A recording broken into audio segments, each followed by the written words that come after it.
नमस्कार दोस्तों, आप सभी का स्वागत है टेक्नोलॉजी क्रीड़ा चैनल में। और इस वीडियो में आज हम लोग बात करेंगे कंटेंट निगोशिएशन की, माइग्रेशन की, और आप लोगों के लिए जो डाटा शेडिंग है उसकी बात करेंगे। तो सबसे पहले हम लोग कंटेंट निगोशिएशन पर चलते हैं। कंटेंट निगोशिएशन का मतलब क्या होता है कि जैसे ही मैंने रिक्वेस्ट की, कौन से कंट्रोलर की मैंने रिक्वेस्ट की, कैटेगरी वाले कंट्रोलर की रिक्वेस्ट की, तो मैं चाहता हूं कि जो मेरा आउटपुट हो वो किस में आए, वो एक्सएमएल फॉर्मेट में आए। ठीक है, तो मैं यहाँ पर एक हेडर इन्फॉर्मेशन जो है उसमें अटैच करके भेजूंगा कि मेरी जो की है वो कौन सी की होनी चाहिए, एक्सेप्ट हेडर। एक्सेप्ट जो हेडर है वो मेरा क्या होना चाहिए, एप्लीकेशन ऑब्लिक एक्सएमएल होना चाहिए। तो जो वेब सर्वर है वो उस चीज़ को किस में रेंडर करता है, एक्सएमएल फॉर्मेट में रेंडर करता है। लेकिन अभी देखिए, अभी ये रन नहीं हुआ है, शायद हो गया। अब हम लोग देखिए यहाँ पर सेंड करते हैं दोबारा से इंफॉर्मेशन को। तो ये देखिए आप लोगों को जैसन फॉर्मेट में ही डाटा जो है वो भेजता है, क्योंकि इसका जो हेडर है वो बाय डिफॉल्ट कंटेंट टाइप जो है वो किसको देता है, देखिए एप्लीकेशन डॉट जैसन को। समझ में आ गया आप लोगों को।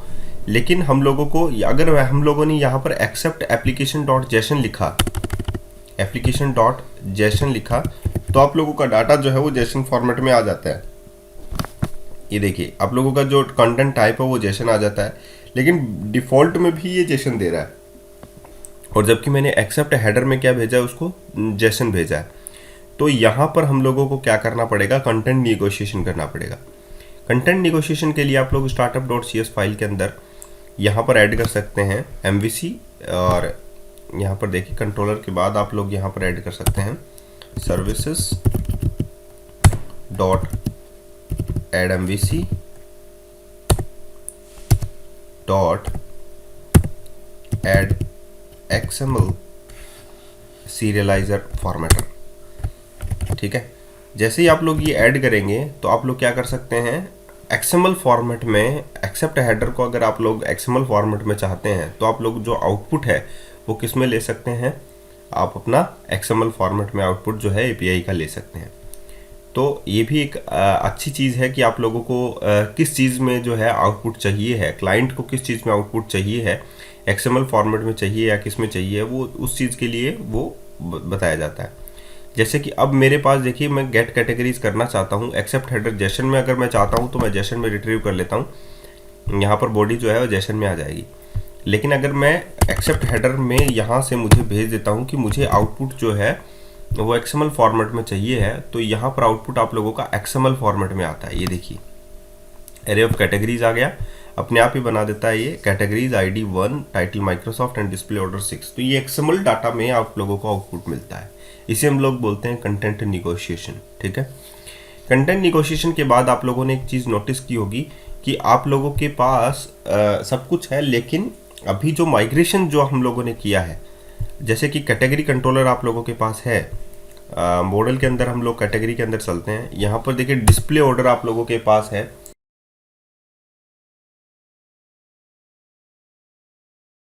या हम लोग कहें कि प्रॉप स्ट्रिंग, और डिस्प्ले ऑर्डर के साथ साथ मैं यहाँ पर देना चाहता हूँ डेट टाइम। चलिए डेट टाइम दे देते हैं, created date.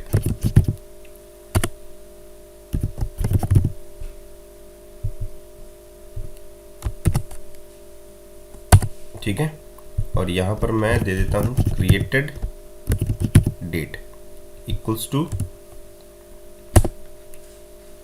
Date time dot now. Okay, ये दे देता हूँ।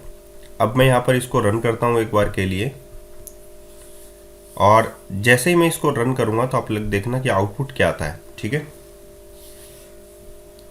क्योंकि लिस्ट ऑफ कैटेगरीज वो रिटर्न करेगा।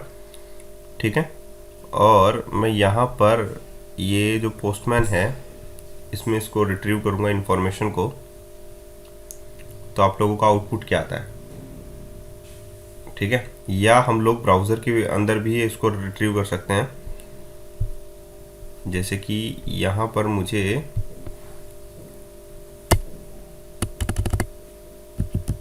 API slash category, API slash जैसे ही मैं कैटेगरी लिखूंगा तो यहाँ पर देखिए invalid column name created date आ गया। क्यों?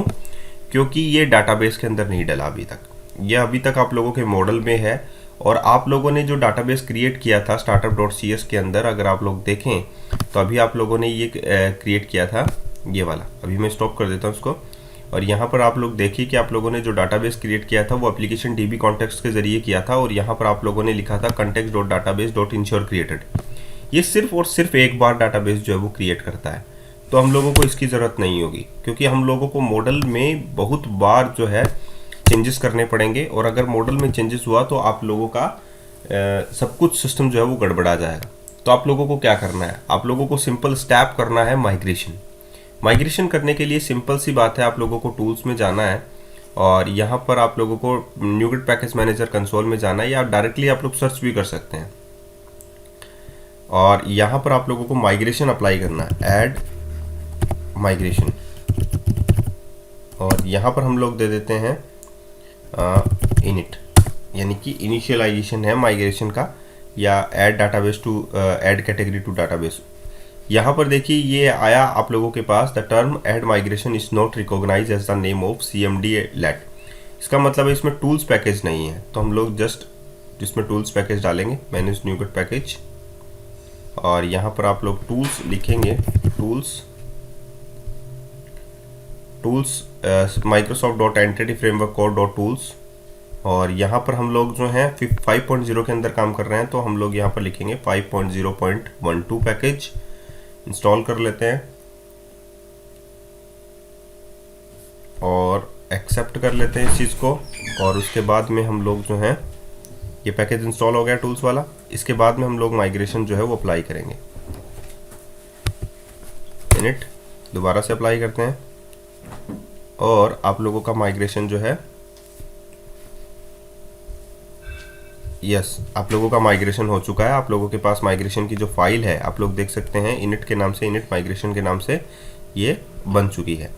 ठीक है, उसके बाद में अगर आप लोगों को इससे इसका डाटाबेस बनाना है, ठीक है, आप लोगों ने अभी माइग्रेशन बनाया है, डाटाबेस अभी आप लोगों ने रिमूव नहीं किया है, क्योंकि ऐप सेटिंग्स में आप लोगों के पास जो है वो माइग्रेशन डाटाबेस है ecom API। ठीक है, ecom API को या तो आप लोग डिलीट कीजिए, या आप लोग जो हैं इसका वर्जन 2 बना दीजिए। जैसे ही मैंने लिखा 2, तो आप लोग इसका 2 वर्जन बना सकते हैं। ठीक है, तो फिर से पैकेज मैनेजर कंसोल में आइए आप लोग, और यहाँ पर आप लोग जो हैं अपडेट डाटाबेस कर दीजिए, अपडेट डाटाबेस। ठीक है, जैसे ही मैं अपडेट डाटाबेस करता हूँ तो देखिए ये माइग्रेशन को उठाएगा, और उसके रिगार्डिंग आप लोगों का डाटाबेस में ये जितनी भी टेबल्स हैं उसके रिगार्डिंग ecom API 2 में आप लोगों का डाटाबेस डाल देगा। ठीक है, ये हो गया। अभी ecom API 2 में कोई भी डाटा नहीं होना चाहिए कैटेगरी से रिलेटेड, तो ये एम्प्टी कैटेगरीज जो है वो आप लोगों को रिटर्न करना चाहिए। ठीक है, डिफॉल्ट में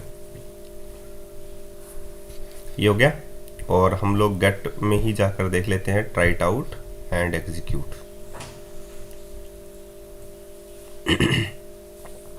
तो ये देखिए यहाँ पर आप लोगों के पास कुछ भी नहीं आया है, रिस्पॉन्स बॉडी के अंदर आप लोगों का एम्प्टी एरे आ गया है, तो कुछ भी नहीं है डाटा। हम लोगों को क्या करना है, अब डाटा डालना है इसमें, तो हम लोग इसमें क्या करते हैं, सीडिंग कर लेते हैं डाटा की।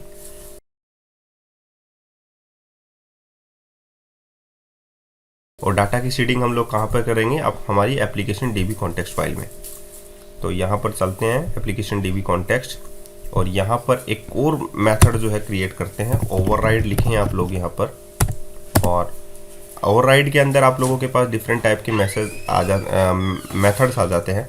आप लोगों को करना है ऑन मॉडल क्रिएटिंग।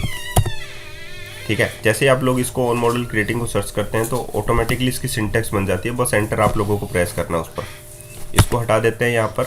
अब हम लोग यहाँ पर डाटा क्रिएट करते हैं, model builder dot entity dot category हम लोगों ने सेलेक्ट किया, डॉट हैज डाटा। ठीक है, हैज डाटा यहाँ पर सेलेक्ट हुआ। अब यहाँ पर आप लोगों के पास क्या डालना चाहिए, आप लोगों को न्यू कैटेगरी। ठीक है, कैटेगरी में आईडी इक्वल्स टू 1, और यहाँ पर आप लोगों के पास कैटेगरी का नेम होना चाहिए, category title sorry, equals to यहाँ पर हम लोग डाल देते हैं Samsung, comma display order equals to 1, और डेट टाइम में ऑटोमेटिकली वैल्यू डल जाएगी, date time dot now dot to string. ठीक है, तो ये डाटा जो है वो फर्स्ट डाटा जो है वो डल चुका है। सिमिलरली हम लोग दूसरा डाटा भी डाल देंगे। तो न्यू कैटेगरी हम लोग यहाँ पर कर देते हैं,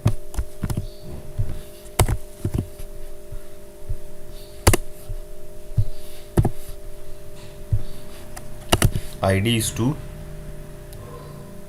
सैमसंग की जगह मैं यहाँ पर कर देता हूँ Xiaomi, display order is to.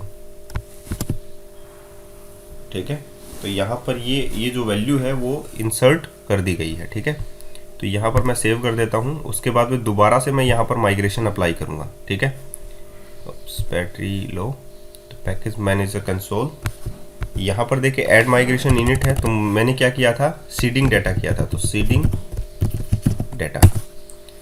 Data के नाम से मैंने क्लास बनाई। और ये ध्यान रखना है, इसको कैप्स में ही आप लोग करें। जो नोटेशंस हैं उसका ध्यान रखिए, जो अनोटेशन जो नेमिंग कन्वेंशंस हैं उसका ध्यान रखिए। ये बनाई और अपडेट डाटाबेस हम लोग कमांड इसमें लगा देते हैं।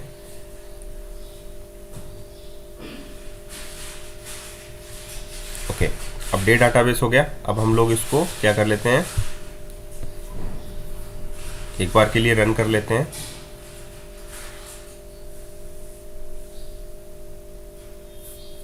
स्वैगर इसी में हम लोग रन कर लेंगे इसको।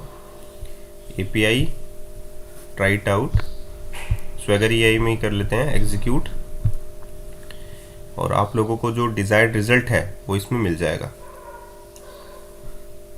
ये देखिए हो गया आप लोगों के पास, क्रिएटेड डेट भी आ गई।